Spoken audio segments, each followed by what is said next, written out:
તો રામ રામ સીતારામ, કેમ છો? આઈ હોપ તમે ફૂલ મોજમાં અહીંયા. તો ભાઈ ફાઇનલી આજે છે ને રાણા કંડોળા મીટિંગ હે મહેર કાઉન્સિલને, એટલે ત્યાં આપણે કંડોળે જવાનું છે. થોડું અગત્યની સૂચના છે એ માટે આપણે જવાનું છે, ઇન્વિટેશન આવ્યું હતું.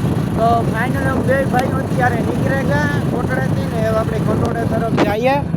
અને અત્યારે છે ને આપણે પાટીએ પહોંચી ગયા. તો ભાઈ ફાઇનલી આપણે રાણા કંડોળા પહોંચી ગયા ને રામવાડીમાં પણ પહોંચી ગયા ને ત્યાં મીટિંગ ને આપણા મેર સમાજની, એ માટે આપણે તો અત્યારે પહોંચી ગયા. ને જો આગળ છે ને મસ્તીને મહેન્દ્રા થાર જાય છે ને બે ભાઈઓ હોન્ડામાં જઈએ.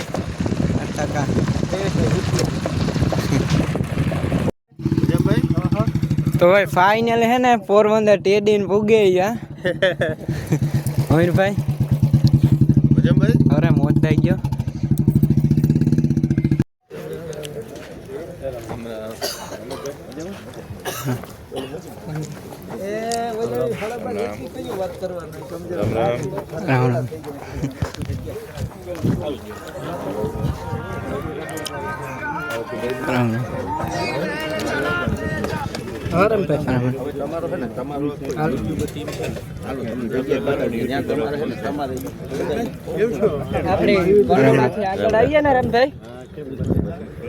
આપણે ઓલું અન્નપૂર્ણા રેસ્ટોરન્ટ કઈ ખુલ્લી? હા બસ એને સાંભળી સાંભળી વાડી રામ રામ રામ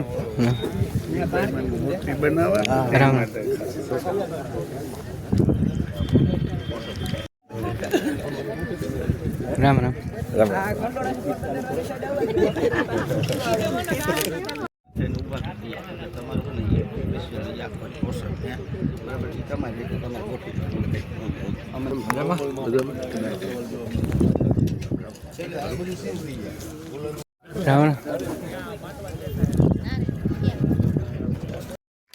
તમને એક જ પ્રસંગ ખાલી કહે કે જ્યારે લીરબાઈમાંનો રથ નીકળવાનો હતો ત્યારે બસુભાઈને 5-7 ભાઈઓ ભેગા થયા, વિમલજીભાઈ. ત્યારે એવી રજૂઆત બસુભાઈ તરફથી કરી કે ભાઈ રથ નીકળે ત્યારે એનું જમવાનું હું કાળાભાઈ બધા હતા. ત્યારે અમે નક્કી કર્યું કે બસુભાઈનું સૂચન હતું કે આપણે જ્યાં જ્યાં ઢોકળો હોય ને મને ગાતા રોટલા બટેટાનું શાક ને શાક મોકલી દઈશું.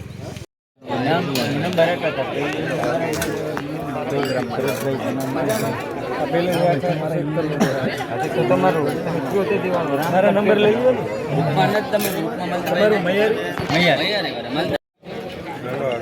મને સીતારામ આપ સૌને બધાને જણાવતા ખરેખર ખૂબ ખુશી થાય છે કે માં લીરબાઈની રથયાત્રાની ભવ્ય સફળતા બાદ આ બીજા ફરી એક વખત તો આપણે લગ્નોત્સવનો જે કાર્યક્રમ જે છે કંડોળા ખાતે રાખવામાં આવેલો છે. માં લીરબાઈની 150મી નિર્માણ તિથિ, એટલે એ નિમિત્તે આપણે બધાને ખાસ મને આનંદ એવો છે કે ઇન્ટરનેશનલ મેયર સુપ્રીમ કાઉન્સિલ દ્વારા આપણે બધાને આમંત્રણ આપવામાં આવ્યું છે.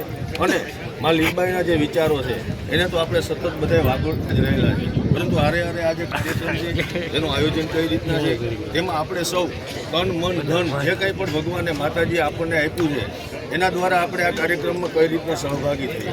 અને સાથે સાથે આપ સૌ લોકો જે સોશિયલ મીડિયામાં એક્ટિવ છો એના દ્વારા જે મેસેજ જે છે એ આપણે દરેક લોકો સુધી પહોંચાડવાનો છે. તો આપણે સૌ બધે પોતપોતાના માધ્યમથી આ જે મેસેજ છે એ લોકો સુધી પહોંચાડશું. અને એ મેસેજ શું છે એ આપણા પ્રમુખ સાહેબ જે છે વિમલજીભાઈ ઓડેદરા આપણે બધાને આપશે. પરંતુ એ પહેલાં એક નાનકડો જે આપણા બધા માટેનો સવાલ છે. અંકલ, આજે કાર્યક્રમનું આયોજન છે જેની રૂપરેખા જે છે એ થોડીક આપણે બધા આજે આપણે બધા જે છે એટલા માટે ભેગા થયા કે 19 અને 20 તારીખ જાન્યુઆરી કે જ્યારે 19મી તારીખે મેર સમાજના અને એ જ રીતે જે છે સાંજના સમયે જે છે આપણા સમાજમાં સુધારા કરવા માટે જે કંઈ સજેશન આપણા સમાજ સામે અને એ જો સહમત થાય સમાજ તો એની યાદી આપણે સમાજમાં જે નિયમો ઘડાશે એ સમાજ સામે એ 12 વાગે પ્રોગ્રામનો અને 20મી તારીખે જે છે 1008 યજ્ઞ કુંડ જે છે રાખ્યો છે એની અંદર બધી જ્ઞાતિમાંથી જોડાઈ શકે છે, વધારેમાં વધારે એનો લાભ લે અને એ જે છે બીજા દિવસે મોબાઈલ એપ્લિકેશન આ રીતે બે કરવા માટે આજે જુદી સંસ્થાઓને આપણે બધી સંસ્થાઓ ખૂબ સારી રીતે આવ્યા અને જે સહકાર આપ્યો તો એક જે છે બધી સંસ્થાઓ ખૂબ સારી રીતે કામ કરે છે. પછી એ શક્તિ સેના હોય, ઘેર વિકાસ સમિતિ હોય, બરડા વિકાસ સમિતિ હોય, બધાય એ કામ કરે છે. પણ એ જુદી જુદી સંસ્થાઓ છેલ્લે મેયર માટે કામ કરે છે અને આજે મેયરના પ્રતિક રૂપે બધાય સાથે રહી સામાજિક રીતે જે રાજકીય રીતે બહેનો, મહિલા મંડળ અને આપ સૌ પણ જે છે એના ભાગરૂપે બધા યુટ્યુબરનો આપણે ખરેખર આજે હાજર રહ્યા અને આ જે છે એમાં આપણું જે યોગદાન આપશો એ પ્રશંસનીય છે અને અમે એને જે છે આપણા આભારી. અને આનંદ એ વાતનો છે કે આવા કાર્યક્રમો દ્વારા આપણને બધાને પણ જે સારી વાત છે, ખરાબ વાત છે ને એને પાંખો છે. સારી વાતને પહોંચાડવા માટે થોડીક મહેનત કરવી પડે છે અને મહેનત માટે આપણને બધાને માતાજીએ, હું તો એમ કહીશ કે માતાજીના આપણી ઉપર આશીર્વાદ છે કે આવા કામ કરવા માટે આપણે બધાને નિમિત્ત બનાવ્યા છે. અને હારે હારે મારે અંકલે જેમ કીધું કે બધી સંસ્થાઓ જે છે ત્યાંમાં એમણે એમના વક્તિઓમાં પણ આ પહેલાં પણ કીધું છે કે ખીચડી નથી. જે લોકો બધા મહેનત કરે છે, જે સમાજ માટે કંઈ પણ કરે છે, અંતે એક જ વસ્તુ છે કે આપણો જે મેર સમાજ છે તેનો વિકાસ થાય, તેના યુવાનો જે છે તે વ્યસનો છોડી અને ભણતર તરફ અગર તો કાંઈ સારા સત્કાર્યો તરફ આગળ વધે. અને માં લીલબાઈને સાચી શ્રદ્ધાંજલિ આપણે બધા ત્યારે જ આપશું કે જ્યારે એમના વિચારો આપણા જીવનમાં થાય. બીજી સંસ્થાઓની વાત કરી છે તો અમારે શક્તિ સેનાના પ્રમુખ કરશનભાઈ પર, તો એમને પણ કહીશું કે આ કાર્યક્રમમાં તમે કઈ રીતે ખરેખર આ જે કાર્યક્રમ છે એ કોઈ સંસ્થાનો નથી, આપણા સમાજનો છે, સમસ્ત મેર સમાજનો છે.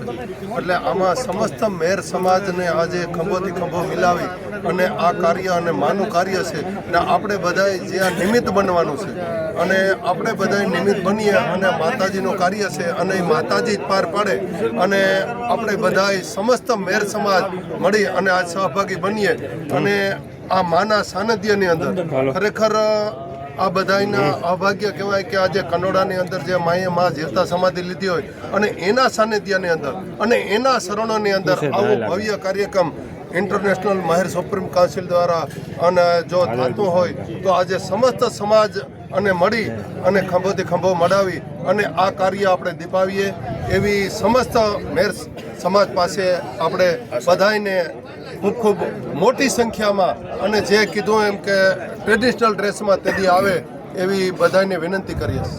વાતો ઘણી બધી કરવાની છે પરંતુ આપણા પાસે સમયનો અભાવ હોય, પરંતુ અમારે રોગણમાં આપણી સાથે હાજર છે. રોગણમાં અમારે એક બીજી માહિતી જોઈએ છે કે આમ તો ઘણી બધી આ જે લગ્નોત્સવ આપણે કહીએ, સમૂહ લગ્ન શબ્દ માત્ર ને માત્ર માં લીલબાઈ માટે, માલદેવ બાપુ માટે એમણે જે કંઈ કર્યું છે એમના પાછળ આપણે કાંઈ કરવાનો મોકો મળ્યો છે તો શક્ય એટલું આ કાર્યક્રમોમાં આપણે સાથ સહકાર આપીશું, સપોર્ટ આપશું. વાતો કરીએ તો આખો દી પરંતુ ટૂંકમાં ઘણું બધું કહેવાનું છે, ઘણી બધી વાતો આપણે આપણા વડીલોએ કરી છે. તો આ કાર્યક્રમને વધુમાં વધુ દીપાવશું. દુબઈથી આપણે પુતળાભાઈ કુચડિયા છે અને ખૂબ માર્કેટિંગ અને આઈટી અને ક્રિકેટ અને યુથ પ્રત્યે અને ખૂબ એની સેવાઓ છે કે મને લાગે છે યુથ માટે કામ લાગશે. આપ વધારો. આમ તો અમારે વાતચીત થઈ ગઈ છે પરંતુ બહુ વધુ મારી પાસે માહિતી નહોતી. પ્રતાપભાઈ આપ થોડી જાણકારી આપો. આપણે એટલા બધા યુટ્યુબરને જોઈએ, કન્ટેન્ટ ક્રિએટરને જોઈને ખરેખર આનંદ થાય છે અને આ યંગ જનરેશનને એક સાથે એક મંચ પર લાવવા માટે આ કન્ટેન્ટ ક્રિએટર્સ એનો ફાળો આપણી જ્ઞાતિની અંદર ખૂબ જરૂરી છે. એટલે આઈએમએસસીના ઓફિશિયલ સ્પોક્સ તરીકે હું તમને વેલકમ કરું છું. Thank you very much for coming here. અને સાથે સાથે તમારા સપોર્ટની પણ આશા રાખું છું કે અમે જે બે ઇવેન્ટ કરવા જઈ રહ્યા છીએ એમાં ખૂબ મોટી અને સારી સ્કેલની આ ઇવેન્ટ થઈ રહી છે. તો આપ સર્વે એમાં આવો અને તમારા જેટલા પણ સહયોગથી આ ઇવેન્ટને વધારે આપણે આગળ વધારી શકીએ અને વધારેમાં વધારે યુથને જોડી શકીએ. કારણ કે યુથ સ્પોર્ટ્સમાં જોડાશે તો એ બીજી જગ્યાએ ટાઈમ સ્પેન્ડ કરતો અટકશે અને એની હેલ્થ, વેલ્થ અને ઓવરઓલ ક્રિએટિવિટી ઇમ્પ્રૂવ થશે. એ માટે થઈ અને આપ સર્વેને હું એક આહ્વાન આપું છું કે આપ મેચની અંદર આવો અને ઓફિશિયલી ઇન્વાઇટેડ છો બધા. અને અમે પણ જ્ઞાતિના હોદ્દેદારો તરીકે વિમલજીભાઈ છે એમના દ્વારા તમને જેટલું સપોર્ટ બને બટ તમારો સપોર્ટ ખૂબ હતો.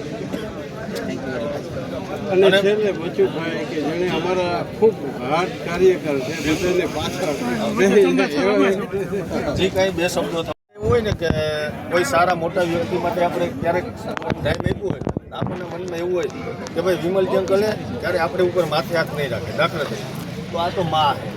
આ મારો ને તમારો કોઈનો માથે હાથ નહીં રાખે. એના માટે જે કંઈ કરશો ને એનું દેવા પાછું આપણે એનું વળતર જે છે આપણે સૌથી પહેલાં તો આપણને એક એવું હતું કે ભાઈ મીડિયાવાળા છે એ આજે ઇન્ફ્લુઅન્સર બની ગયા બધા. અહીં આવીને માતાજીના સાનિધ્યમાં આવ્યા, તમને અહીંયા આવવાનો મોકો મળ્યો હોય, આપણને બોલાવ્યા છે, એ જ આપણી સફળતા છે. અને આવનારા સમયમાં પણ દરેક સંસ્થાઓ જે સામાજિક સંસ્થાઓ કોઈ પણ સંસ્થા આપણા સમાજ માટે કાંઈ પણ કરે છે તો એના માટે આપણે હંમેશા અવેલેબલ છે. ગમે ત્યારે અડધી રાતે પણ અમને યાદ કરજો. જે કાંઈ મેસેજો હશે જે કાંઈ હશે અમે લોકો સુધી પહોંચાડશું.